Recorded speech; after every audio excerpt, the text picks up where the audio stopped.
Sortir des relations déséquilibrées, non sécures, ou plutôt qui nous mettent dans l'insécurité, arrêter des comportements qui provoquent en complémentarité quelque chose de dysfonctionnel et pouvoir en fait apaiser certaines de ces habitudes dans les profils évitants anxieux, à savoir ce que l'on peut trouver aussi avec la part plus incomplète de trop de yin, trop de yang, à savoir quelqu'un qui s'exprime, qui prend des décisions, l'autre qui n'en prend pas, qui est à l'écoute, qui est un suiveur, quelqu'un qui est dans les intuitions, l'autre qui est très rationnel, ou encore quelqu'un qui parle beaucoup et qui a besoin de s'expliquer, et l'autre qui est dans l'intériorité, dans les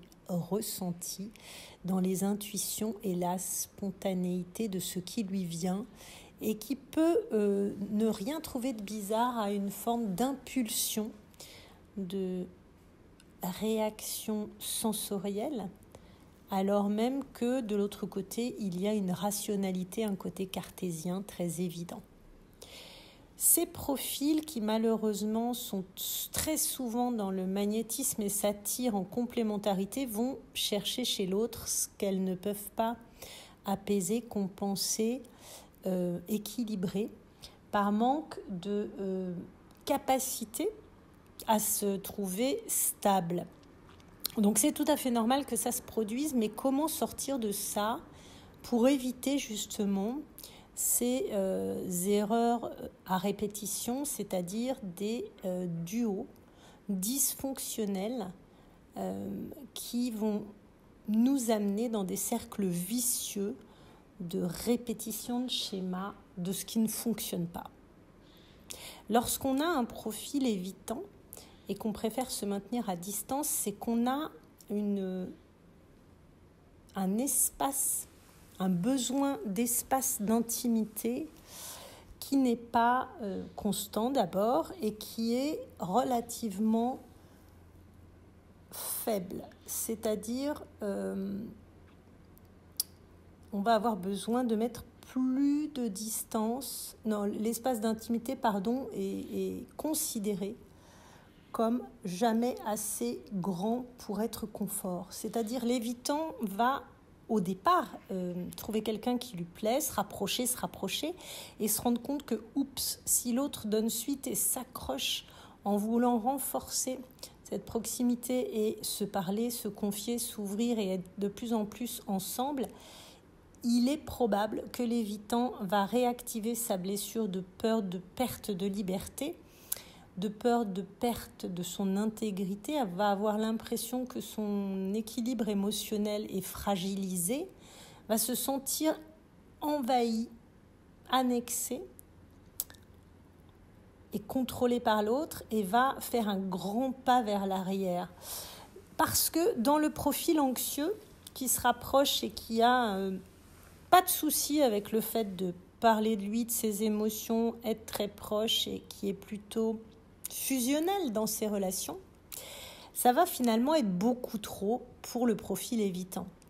Le profil évitant a besoin d'une distance, et même lorsqu'il est amoureux, puisque la personnalité opposée, au départ, le complète et que c'est d'un confort très agréable, il va se rendre compte que trop de proximité le chamboule, lui est très inconfortable, qu'il ne sait plus le gérer, qu'il s'y perd, qu'il se noie, que ça fait émerger chez lui beaucoup de doutes, qu'il va avoir une forme d'abattage de tout ce qu'il avait trouvé de bien chez l'autre, parce qu'il va se dire non, je me suis gouré. Donc il est dans un chaos émotionnel intense qui va le pousser à reculer du plongeoir et à prendre des distances sécuritaires.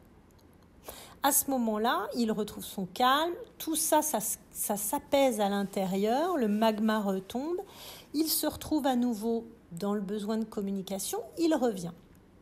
D'instaurer ce type de chaud et froid, de je vais, je viens est très inconfortable. Ce sont souvent des couples par complémentarité, puisqu'ils ne sont pas assez équilibrés, qui vont malheureusement se quitter, se retrouver parce que c'est ingérable en forme de stabilité de couple et en stabilité émotionnelle. Chacun a comblé trop de choses par l'autre et ne travaille pas en lui-même. Du coup, il est insécure, dysfonctionnel et ne peut trouver une forme de stabilité en lui-même.